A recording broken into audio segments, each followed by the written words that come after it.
My best friend told me to leave my fiancé because he wasn't right for me. A week later, I walked into his apartment and found out why. She was there with him.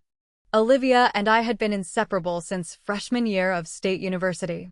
She was the sister I never had, the one who held my hair back when I was sick, who drove 4 hours to bring me soup when I had the flu, who knew my coffee order by heart. She'd slept in hospital waiting rooms when I had my appendix out, and I'd done the same when her grandmother passed. When I started dating Liam junior year, she was my biggest cheerleader. "He's perfect for you," she'd gush, watching us study together in the campus library. "You guys are going to get married, and I'll be your maid of honor." I can already see it. Liam was everything I dreamed of: kind, funny, ambitious. He remembered my favorite flowers were white peonies and brought me chamomile tea when I was stressed about finals. He'd leave little notes in my textbooks and knew exactly how I liked my coffee. After graduation, we moved into a tiny apartment with creaky floors and a view of the parking lot, but it felt like paradise because we were together. 2 years later, he proposed on the same bench where we'd had our first kiss, with a ring he'd been secretly saving for since our first anniversary.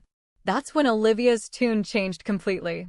It started small, almost imperceptible, comments about how Liam seemed controlling when he'd text to check if I got home safely after late classes, how it was weird that he wanted to spend Friday nights with me instead of going to sports bars with his college buddies. She'd roll her eyes when I mentioned our wedding plans, making little sighs when I showed her dress options. "Are you sure he's the one?" she'd ask, tilting her head with fake concern. "You're so young. Don't you want to experience life first? Travel? Date other people?" The criticism escalated slowly, like water wearing away stone. She pointed out every tiny flaw: how Liam chewed too loudly during movies, how he was too nice to be genuine, how he probably only proposed because he was afraid of losing me to someone better. "Real men don't need to propose so quickly," she said one night over Chardonnay at her apartment. "He's insecure. That's not attractive in a husband." I started noticing things I'd never seen before. When Liam surprised me with dinner reservations, Olivia called it love bombing. When he gave me space to hang out with friends, she said he was emotionally distant and probably hiding something. The final blow came 6 months before our wedding. Olivia invited me to brunch at the Daily Grind, her face unusually serious. "I have to tell you something," she said, gripping my hands across the table.